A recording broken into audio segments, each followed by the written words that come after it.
స్వాతంత్ర దినోత్సవం అంటే కేవలం జెండా పట్టుకుని తిరగడం కాదని సినీ నటుడు బ్రహ్మానందం అన్నారు. ఆగస్టు 15 స్వాతంత్ర సమర యోధుల త్యాగాల ఫలితమని, భారతీయులకు ఒక గొప్ప పండుగ రోజు అని తెలిపారు. వారి త్యాగాలను యువతరం తెలుసుకోవాలని సూచించారు. హైదరాబాద్ బేగం బజార్లో భగత్ సింగ్ యువసేన ఆధ్వర్యంలో 78వ స్వాతంత్ర వేడుకలు ఘనంగా నిర్వహించారు. ఈ వేడుకలకు ముఖ్య అతిథిగా హాజరైన బ్రహ్మానందం సైనికులు, రైతులే ఈ దేశానికి వెన్నెముక అని కొనియాడారు. పాఠశాల విద్యార్థులకు బ్యాగులు, దివ్యాంగులకు వీల్ చైర్లు బ్రహ్మానందం అందించారు.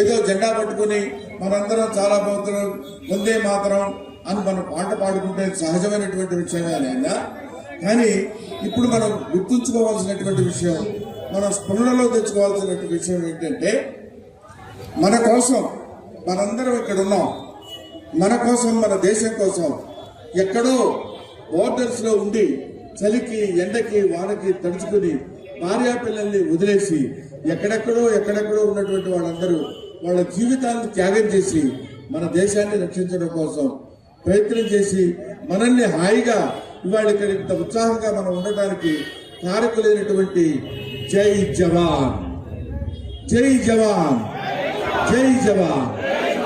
ఆ తర్వాత పొద్దునే లేచి మనం ఒక ముద్ద అన్నం తినగలుగుతున్నాం, మనం ఆహారం తీసుకోగలుగుతున్నాం అంటే పొద్దున్న లేచి ఆరుగాలం కష్టపడేటువంటి రైతులు ఉన్నారు. వాళ్ళు కనుక కష్టపడకపోతే మనకి బియ్యం ఉండవు, మనకి భోజనం ఉండదు, మనకి కష్టం ఉండదు. ఎప్పుడైతే కష్టపడి వాళ్ళు చెమటొడ్చి మనకి కావలసినటువంటి ఇన్ని కోట్ల మంది, 140 కోట్ల మంది జనాభాకి వాళ్ళ ఆహారాన్ని పంచేటువంటి రైతు దేవుడు, ఆయన రైతు బంధుకి జై కిసాన్, జై కిసాన్, జై కిసాన్ అని నినాదం చెప్పినటువంటి లాల్ బహదూర్ శాస్త్రి గారు ఉన్నారు. వాళ్ళిద్దరూ మన భారతదేశానికి వెన్నెముక లాంటి వాళ్ళు.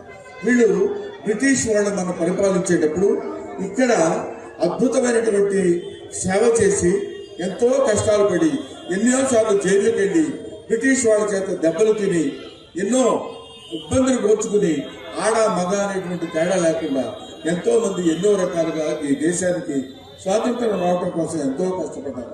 ఆ కష్టపడిన వాళ్ళలో చాలా మంది ఉన్నారు. Mahatma Gandhi, father of the nation.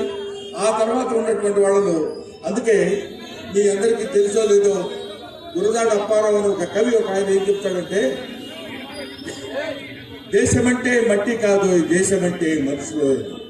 దేశం అంటే మనం ఏమనుకుంటామంటే ఇక్కడ ఈ అరేబియా సముద్రానికి, తూర్పుకి, దీనికి మధ్యలో ఉన్నటువంటి ప్రదేశం దేశం అంటారు. కాదు, దేశం అంటే మనుషులు, మన మనుషుల చేత నిర్మించబడింది దేశం. వీళ్ళు తిండి కలిగితే కండగలదు, కండగలవాడేను మనుషోయ్ అన్నాడు. అప్పుడు తిండి కలిగితే, బాగా మనం తినగలిగితే కండ ఉంటుంది. కండున్నప్పుడు వాడు దేశభక్తుడిగా మారటానికి, తన దేశాన్ని రక్షించుకోవడానికి ఉపయోగపడినటువంటి భగత్ సింగ్, భగత్ సింగ్ యువసేన అని పేరు పెట్టినటువంటి మిస్టర్ లడ్డూ యాదవ్, ఆయన ఈ భగత్ సింగ్ పేరు చెప్పగానే ఇప్పుడు ఉన్నటువంటి కుర్రాళ్ళందరూ యువసేన, యువత్వం అందరూ ఇప్పుడు 60 ఏళ్ళు 70 ఏళ్ళు దాటినటువంటి వాళ్ళు వృద్ధుల కింద వస్తారు. చిన్నపిల్లలు 10-15 ఏళ్ళ టీనేజ్ లోపు ఉన్నటువంటి వాళ్ళు చిన్నవాళ్ళు వస్తారు. కానీ భారతదేశాన్ని నడిపించాల్సింది, నడిపించేటువంటి శక్తి కలిగిన వాళ్ళు యువత. కాబట్టి భగత్ సింగ్ యువసేన అనేటువంటిది ఇక్కడ నిర్మించి ఇన్ని సంవత్సరాలుగా ఈ అద్భుతమైనటువంటి కార్యక్రమాలు నిర్వహిస్తూ, ఇది సామాన్య